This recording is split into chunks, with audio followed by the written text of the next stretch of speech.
Hello welcome to Pep Learning. CUT PG entrance examination 2024 March മാസത്തിൽ നടക്കാൻ പോവുകയാണ്. നമുക്കറിയാം, ഒരുപാട് ആളുകൾ വളരെ പ്രതീക്ഷയോടുകൂടി കാത്തു നിൽക്കുന്ന എക്സാമിനേഷനാണ് CUT PG. നിങ്ങൾ ഡിഗ്രിക്ക് ശേഷം PG ഒരു മികച്ച യൂണിവേഴ്സിറ്റിയിൽ, ഇന്ത്യയിലെ ഏറ്റവും ടോപ്പ് മോസ്റ്റ് സെൻട്രൽ യൂണിവേഴ്സിറ്റിയിലോ അതുപോലെയുള്ള ഡീംഡ് പ്രൈവറ്റ് സ്റ്റേറ്റ് യൂണിവേഴ്സിറ്റികളോ ആണ് ലക്ഷ്യം വെക്കുന്നതെങ്കിൽ CUT PG എൻട്രൻസ് എക്സാമിനേഷനാണ് എഴുതേണ്ടത്. അപേക്ഷാ സമർപ്പണം നടന്നുകൊണ്ടിരിക്കുകയാണ്. നിങ്ങൾക്ക് മാർച്ച് മാസത്തിലാണ് എക്സാമിനേഷൻ നടക്കുക എന്നുള്ളതാണ് ഇപ്പോൾ അറിയിച്ചിട്ടുള്ളത്. അപ്പോൾ എങ്ങനെയാണ് നമ്മൾ എന്തൊക്കെ സ്ട്രാറ്റജിയാണ്, എന്തൊക്കെ ട്രിക്സ് ആണ് നമ്മൾ എൻട്രൻസ് എക്സാമിനേഷൻ്റെ പ്രിപ്പറേഷൻ സമയത്ത് നമ്മൾ പ്രധാനമായിട്ടും ശ്രദ്ധിക്കേണ്ടത് തുടങ്ങിയിട്ടുള്ള കാര്യങ്ങളാണ് നമ്മൾ ചർച്ച ചെയ്യാൻ വേണ്ടി പോകുന്നത്. നമുക്കറിയാം, CUT എക്സാമിനേഷൻ എന്ന് പറയുന്നത് നമുക്ക് എല്ലാവർക്കും അറിയാവുന്ന പോലെ തന്നെ വളരെ പ്രധാനപ്പെട്ട ഒരു എൻട്രൻസ് എക്സാമിനേഷനാണ്. കൃത്യമായിട്ടുള്ള സിലബസ് അനുസരിച്ചുള്ള എക്സാമിനേഷൻ ആയതുകൊണ്ട് തന്നെ നിങ്ങൾ ഈ പാറ്റേൺ മനസ്സിലാക്കുക എന്ന് പറയുന്നത് വളരെ പ്രധാനപ്പെട്ട സംഗതിയാണ്. എന്താണ് എക്സാമിനേഷൻ്റെ പാറ്റേൺ എന്നുള്ളത് കൃത്യമായിട്ട് അറിയുക എന്ന് പറയുന്നത് ഇമ്പോർട്ടൻ്റ് ആയിട്ടുള്ള സംഗതിയാണ്. യു ഷുഡ് നോ അബൌട്ട് നിങ്ങൾ ഏത് പേപ്പറാണോ എഴുതുന്നത്, which paper you are writing, നിങ്ങൾ ആ പേപ്പറിൻ്റെ പാറ്റേൺ എന്താണെന്നുള്ളത് മനസ്സിലാക്കുക എന്നുള്ളതാണ്. ഈ വർഷത്തെ പ്രത്യേകത എന്താണെന്ന് വെച്ച് കഴിഞ്ഞാൽ ജനറൽ പേപ്പർ ഇല്ല എന്നുള്ളതാണ്. ജനറൽ പേപ്പർ ഇല്ല എന്നുള്ളത് ഒരു പക്ഷേ നിങ്ങളെ സംബന്ധിച്ചിടത്തോളം നിങ്ങൾക്കൊരു അഡ്വാൻറ്റേജ് ആയിരിക്കാം. ടോട്ടൽ വരുന്ന ചോദ്യം എന്ന് പറയുന്നത് 100 ചോദ്യത്തിൽ നിന്നും 25 + 75 ആയിരുന്നു ഉണ്ടായിരുന്നത്. ഇതിൽ 25 പോവുകയും 75 മാത്രമാവുകയും ചെയ്തു എന്നുള്ളതാണ്. അപ്പോൾ സ്വാഭാവികമായിട്ടും ജനറൽ പേപ്പർ ഇല്ലാത്തത് കൊണ്ട് തന്നെ സബ്ജക്റ്റ് നിങ്ങൾക്ക് അറിയുക എന്ന് പറയുന്നത് പ്രധാനപ്പെട്ട സംഗതിയാണ്. സബ്ജക്റ്റ് നോളജ് ഉണ്ടാവുക എന്ന് പറയുന്നത് ഇമ്പോർട്ടൻ്റ് ആയിട്ടുള്ള സംഗതിയാണ്. അതോടൊപ്പം തന്നെ ആ സബ്ജക്റ്റ് ഏരിയയിൽ നിന്നും എങ്ങനെയാണ് ചോദ്യങ്ങൾ വരുന്നത്, ഏത് പാറ്റേണിലൊക്കെയുള്ള ചോദ്യങ്ങളാണ് വരുന്നത്, അതിലിപ്പോൾ നിങ്ങൾക്ക് പാരഗ്രാഫ് പാസേജ് വരുന്നുണ്ടോ, മാച്ച് ദി ഫോളോയിങ് പോലുള്ള സംഗതികൾ വരുന്നുണ്ടോ, അല്ലെങ്കിൽ കോംപ്രിഹെൻഷൻ സ്വഭാവത്തിലുള്ള സംഗതികളാണ് വരുന്നത്, എന്താണ് എന്നുള്ളത് മനസ്സിലാക്കുക, ഐഡന്റിഫൈ ചെയ്യുക എന്നുള്ളത് വളരെ പ്രധാനപ്പെട്ട സംഗതിയാണ്. ഇത് ഐഡന്റിഫൈ ചെയ്യൽ ഏതൊരു കോമ്പറ്റേറ്റീവ് എക്സാമിനേഷനും വളരെ പ്രധാനപ്പെട്ട സംഗതിയാണ്. പിന്നെ സിലബസ് എന്താണെന്നുള്ളത്, സിലബസിന് ഓരോ പേപ്പറിനും ഓരോ പേപ്പർ കോഡ് ഉണ്ട്. ഇപ്പോൾ നിങ്ങൾ ഇംഗ്ലീഷാണ് എഴുതുന്നതെങ്കിൽ നിങ്ങൾ ഇംഗ്ലീഷ് LAQP 01 ആണ്. നിങ്ങൾ സോഷ്യോളജിയാണ് അല്ലെങ്കിൽ ഹിസ്റ്ററിയാണ് എഴുതുന്നതെങ്കിൽ, അല്ലെങ്കിൽ നിങ്ങൾ സൈക്കോളജിയാണ് എഴുതുന്നതെങ്കിൽ HUQP 20 ആണ്. നിങ്ങൾ എഴുതുന്നത് ജനറൽ പേപ്പർ ആണെങ്കിൽ COQP 11 ആണ്. ഇത് കൃത്യമായി കൊടുത്തിട്ടുണ്ടാവും. അപ്പോൾ ഏതാണ് പേപ്പർ, ആ പേപ്പർ കോഡിനനുസരിച്ചുള്ള സിലബസ്, ആ സിലബസ് ഒരു പക്ഷേ ചില സബ്ജക്ട്സ് വളരെ കോംപ്രിഹെൻസീവ് ആയിട്ടുള്ള സിലബസ് കൊടുത്തിട്ടുണ്ടാവും. ഇത് കോംപ്രിഹെൻസീവ് ആയിട്ടുള്ള സിലബസ്, വളരെ വിശാലമായിട്ടുള്ള കൊമേഴ്സിൻ്റെ ഒക്കെ സിലബസ് എടുത്ത് നോക്കുകയാണെങ്കിൽ വളരെ വിശാലമായിട്ടുള്ള സിലബസ് ആണ്. നേരെ മറിച്ച് സൈക്കോളജിയുടെ ഒക്കെ സിലബസ് ആണെങ്കിൽ വളരെ ബുള്ളറ്റ് പോയിന്റ്സ് മാത്രമേ കൊടുത്തിട്ടുള്ളൂ എന്നുള്ളതാണ്.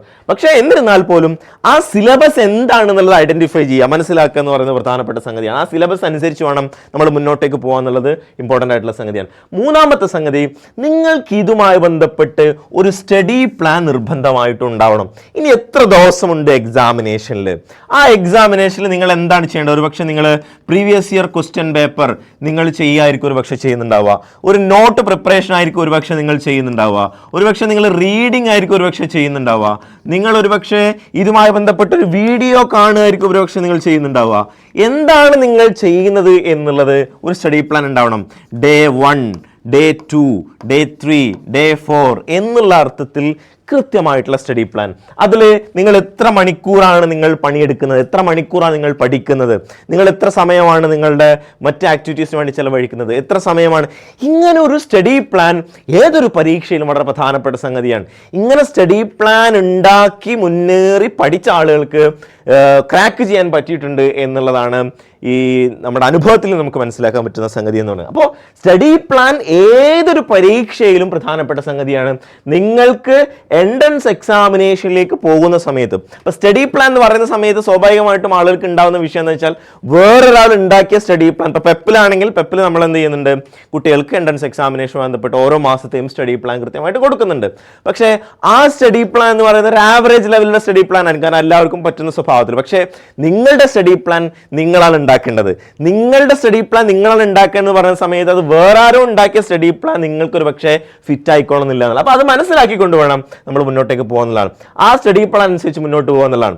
പിന്നെ practising previous year question paper. ഈ practising previous year question paper എന്തിനു വേണ്ടിയിട്ടാണ്? നേരത്തെ പറഞ്ഞ പോലെയുള്ള സംഗതിയാണ്. എന്താണ് പാറ്റേൺ എന്നുള്ളത്?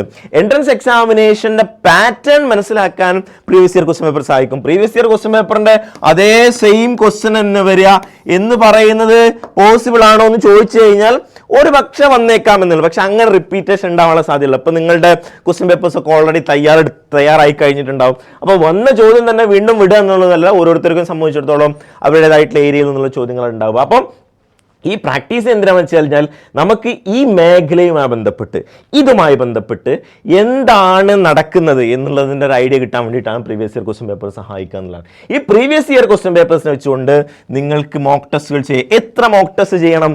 എത്രയും n number of mock test.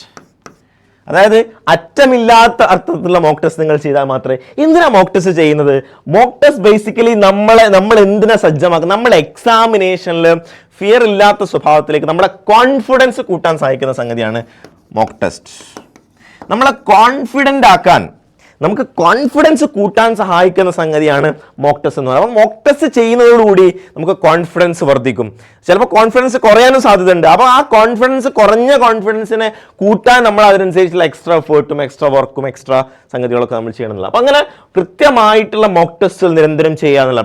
അപ്പം ലേണിംഗ് ആപ്പിൽ പോയി കഴിഞ്ഞാൽ നിങ്ങൾക്ക് ഇഷ്ടംപോലെ മോക്ക് ടെസ്റ്റുകൾ കാണാൻ വേണ്ടി പറ്റും. അപ്പോൾ നിങ്ങൾക്ക് അനലൈസ് ചെയ്യാം എത്ര സമയം എടുത്തു. ഇതിൽ ടൈം വളരെ ഇമ്പോർട്ടൻ്റ് ആണ്. അപ്പൊ നിങ്ങൾ മോക്ക് ടെസ്റ്റ് എടുക്കാൻ വേണ്ടിയിട്ട് എത്ര സമയമാണ് നിങ്ങൾ ചെലവഴിക്കുന്നത്? എത്ര സമയം ചെലവഴിക്കും? അപ്പൊ നിങ്ങൾ ഒരു പക്ഷേ ഒരു ചോദ്യത്തിന് നിങ്ങൾക്ക് ഈ പറയുന്ന പോലെ എത്ര സമയമാണുള്ളത്?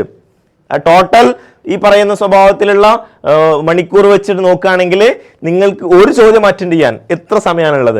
ആ സമയത്തിനേക്കാൾ കൂടുതൽ സമയം എടുക്കുന്നുണ്ടോ നിങ്ങൾ? അങ്ങനെയാണെങ്കിൽ ആ സമയം കുറക്കണം. ആ സമയം കുറക്കണമെന്നുണ്ടെങ്കിൽ നിങ്ങൾക്ക് ക്വസ്റ്റ്യൻ കുറച്ചുകൂടി പരിചിതമാവണം. ഇങ്ങനെ ഒരു സ്ട്രാറ്റജിക്കൽ മെത്തഡോളജി ഉപയോഗിച്ച് മാത്രമേ നമുക്ക് എന്ത് ചെയ്യാൻ പറ്റുള്ളൂ? എൻട്രൻസിന് പ്രിപ്പയർ ചെയ്യാൻ വേണ്ടി പറ്റുള്ളൂ എന്നുള്ളതാണ്.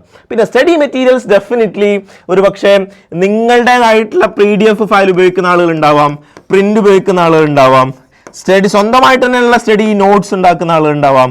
ഈ സ്റ്റഡി മെറ്റീരിയൽ എന്ന് പറഞ്ഞാൽ ഒരു ബുക്ക് ഉണ്ട് എന്നുള്ളത് കൊണ്ട് സമാധാനിക്കാൻ പറ്റുന്ന ഒരു സംഗതിയല്ല.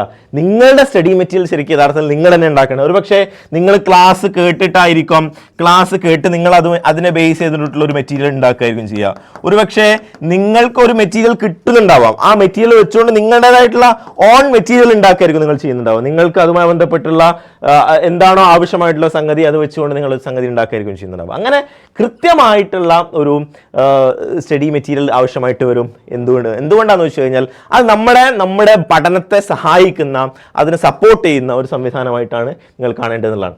പിന്നെ നമ്മൾ എപ്പോഴും ഇതിങ്ങനെ ലാസ്റ്റ് വരെ പോയിട്ട് പിന്നെ അവസാനം വണ്ടി സ്റ്റോപ്പ് ചെയ്യാന്നുള്ള അപ്പുറത്തേക്ക് നമ്മളൊരു ഘട്ടത്തിലെത്തിയിട്ട് നിർത്തിയിട്ട് we have to go back. Revise ഉണ്ടാവണം, റിവിഷൻ സംഭവിക്കണം. ഇത് വളരെ പ്രധാനപ്പെട്ട സംഗതിയാണ്. എന്തുകൊണ്ടാണെന്ന് വെച്ച് കഴിഞ്ഞാൽ നമ്മൾ പഠിക്കാൻ നമുക്കിപ്പോൾ 30 ദിവസമാണ് ഉള്ളതെങ്കിൽ 30 ദിവസത്തിൽ ഒരു 25 ദിവസമാണ് നമ്മൾ പഠിക്കുന്നത്.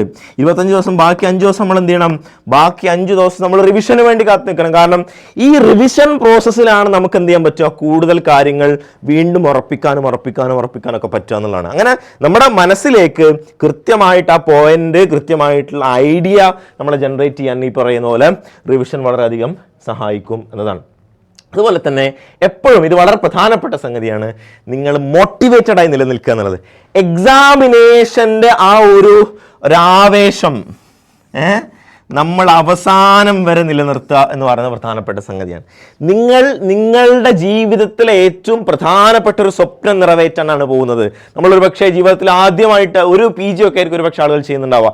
അത് ഏറ്റവും മികച്ച യൂണിവേഴ്സിറ്റിയിൽ ചെയ്യാൻ, നിങ്ങളുടെ കരിയറിനെ, നിങ്ങളുടെ ജീവിതത്തെ, നിങ്ങളുടെ ഭാവിയെ തന്നെ നിർണ്ണയിക്കാൻ പോകുന്ന വളരെ പ്രധാനപ്പെട്ട പരീക്ഷയാണ് എന്നുള്ള ബോധം നിങ്ങൾ നിലനിർത്തുന്നിടത്തോളം കാലം, ആ ബോധത്തിൽ നിങ്ങൾ എപ്പോഴും നിൽക്കുന്നിടത്തോളം കാലം നിങ്ങൾക്ക് വളരെ ആവേശത്തോടു കൂടി ഏറ്റവും സ്ട്രോങ് ആയിട്ട് നിൽക്കാൻ പറ്റും. പല ആളുകളും നിങ്ങളെ പിന്തിരിപ്പിക്കാൻ ശ്രമിച്ചേക്കാം, ഇതൊന്നും നടക്കൂല എന്നൊരു പക്ഷെ പറഞ്ഞേക്കാം. നിങ്ങളുടെ മനസ്സിനെ നിങ്ങളോട് പറഞ്ഞേക്കാം ഇതൊന്നും നടക്കൂല, അടുത്തൊല്ലം നോക്കാം എന്നൊക്കെ പറഞ്ഞേക്കാം. പക്ഷേ നിങ്ങൾ നിരന്തരം ഇതിനു വേണ്ടിയിട്ട് മോട്ടിവേറ്റഡ് ആയി നിലനിൽക്കുക എന്ന് പറയുന്നത് വളരെ പ്രധാനപ്പെട്ട സംഗതിയാണ്.